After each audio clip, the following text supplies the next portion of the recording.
So I'm going to move on to the next question for today, which is, and this is just a fun one, but I think it also helps people prepare for a lot of things, and a lot of our insider information and insights can go to what we wish we knew 5 years ago or 10 years ago, which is, can you share two things that you wish you knew before you started down this career path? And this one I would like Anisha to start off with. So I would actually like to say I wish I knew um, how to do self-care, because I had, or I still sometimes find it difficult to say no beyond usual working hours when I required. like how everyone's nodding. Yeah, sorry, I don't want to interrupt. Everyone was like, yeah. And self-care also in terms of not feeling the guilt for asking for a fee for the service provided. So that also is a huge factor. And I think everyone is nodding right now. So I wish I still grapple with it. So I still don't know how to do it perfectly. So I wish I knew how to be more involved in self-care in these two aspects. I wish I knew the system of RCI back then, because there was no clear information at that time. So I am still a master's with 10 years experience, but I still don't have a license. So I wish I knew that 10 years back, because now I'm in no mood to study again. Yeah. Yeah, these are you're being very candid. I'm really enjoying that. And I think it's going to be very helpful, and it's very relatable stuff for everyone here, which is why I think it's great intel for everyone. Okay, so the two that I would like to share is, one is that I think I spent a lot of time trying to be perfect with my choices and decisions. I wanted to know in advance that what topic I want for my PhD, and exactly how I'm going to apply it, and exactly what I'm going to do with it. Or I wanted to do an internship in a child center as well, and in a forensic capacity as well, in a clinical capacity, in industrial capacity. I wanted to try out everything before I made a choice, and I think this led to a lot of procrastination, a lot of worry, a lot of anxiety, because for one, you can't go through life in general knowing the outcome of everything in advance, but also especially in psychology, because it's such a diverse field, and it's so upcoming in India, but even across the world. There are so many interdisciplinary things that you can do with your background in psychology, that I wish I didn't spend so much time trying to know all my answers in advance. And I think at whatever point I realized that, I was very okay to just say, you know what, okay, I'm just going to go do it.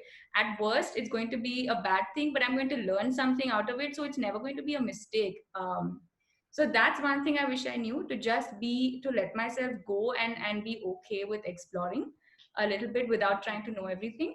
And the second thing is just a technical one. At my bachelor's level, I wish I had chosen statistics, because especially when I went down the research line, and at my master's level in the UK, during my PhD right now, it, it's fine. Like it's okay. You can do a lot of self study and you can catch up, but it's very intimidating at the beginning. It can feel very overwhelming when you don't. I mean, we did basic like Z-score stuff, and now I sit with SPSS, and there's all kinds of chi-scores and everything that you're trying to figure out.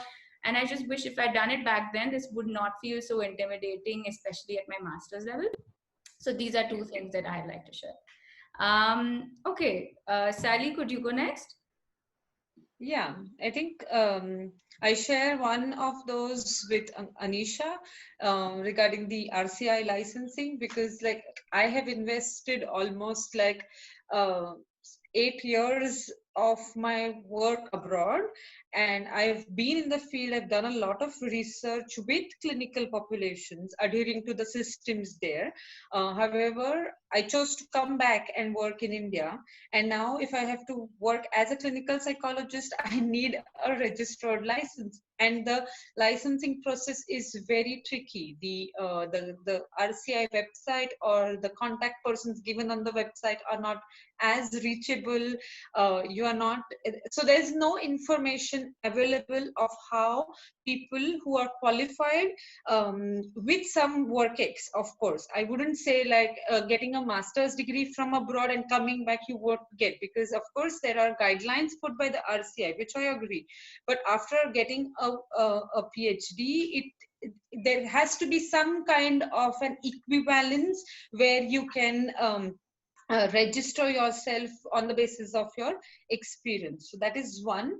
And also I think the second part is what kind, like as I said, as I mentioned in my earlier answer, like what kind of a lifestyle I want to choose. If I would have known when I was a student, I really had less exposure to psychologists per se in maybe in my city, and so like I did not know much where I'm going.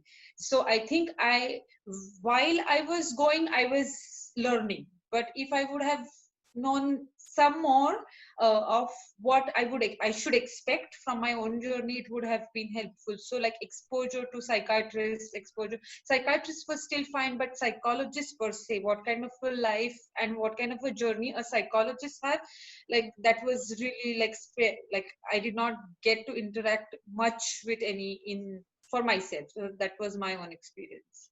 Right. Yeah. Juhi, I'd just like to add something for those who are beginning to enter the field post their qualifications. There will be a time where the client will not return back to them, or there will be a client when they will leave you and you will know that the client has gone to another counselor. Those are going to be tough times, okay? And that is when probably you need to remind yourself, this is something I wish I knew, or probably this could help somebody who's just going to enter, that at any stage, even after 10 years, it is still learning along with expertise.